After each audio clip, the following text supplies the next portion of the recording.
Don't be afraid to tackle an area you've never worked in. Even if you don't speak the language, you've never seen the documents, you'll do it if you're not afraid to do it.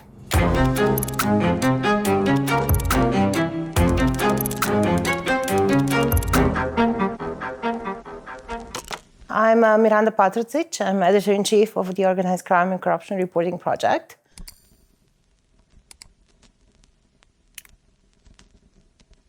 I have never planned to be a journalist, yet I've been a journalist my whole life. And I think I've done every job in journalism from, being a radio host, a TV host, reporting undercover, reporting around the world, and now I'm editor-in-chief and I'm running, I think, the largest investigative newsroom in the world, which is quite amazing. Follow the money. If it feels like it doesn't make sense, it does not make sense. And trust that things don't. I feel throughout my career, I've always had an instinct, even if I didn't know what it was.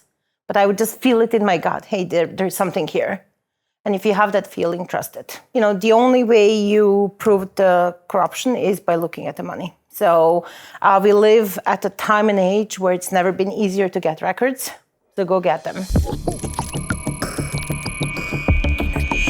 We need to think outside the box. Colleagues from Central Asia and South Caucasus are now using TikTok to investigate hidden wealth. Yes, we are not getting land records. Yes, they're not getting company records as easy.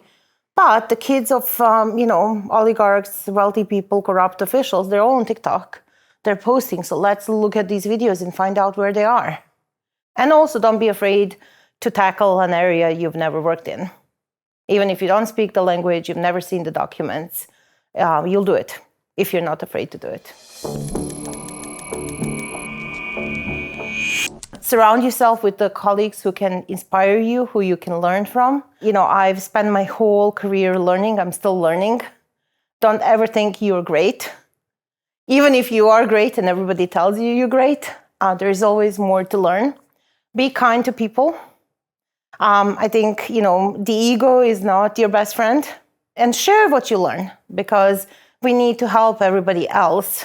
And also be open to learn from everybody, because, even when I'm training, I'm always learning from people in other countries. Safety is priority. There is no use of a journalist who is jailed. There is no use of a journalist, who is killed. You'll make headlines, but that will not help you do the job. So, think about safety every time you start the story. Think about what are the risks. Think about how to be careful. Don't talk to people you should not be talking to. So plan your investigation, plan your story very carefully, and, stay safe.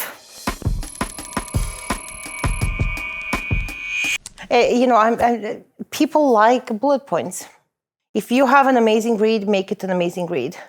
But if you have a very complex, long, complicated story, maybe you should do a few bullet points. Maybe you should do a simple graphic. And people who want more, you'll give them more. But put it at the basic level, because that's what people are looking for. They have 3 seconds. They'll look at it. So how do we communicate our message in the quickest and the most simple way for people to see it and get interested to learn more? And then you can serve them more. You are in this chase. And I think the moment you find something, you discover a thing that, powerful people have been hiding, it feels really empowering to be able to kind of return to people. It is empowering as a research, because it's like you're this little person. I always felt, I come from Bosnia.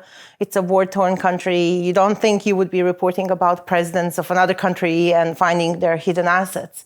Just this chase and ability to peek into that world, but then also to be able to actually write the stories that make a difference and, make the world a better place and make it a more just place.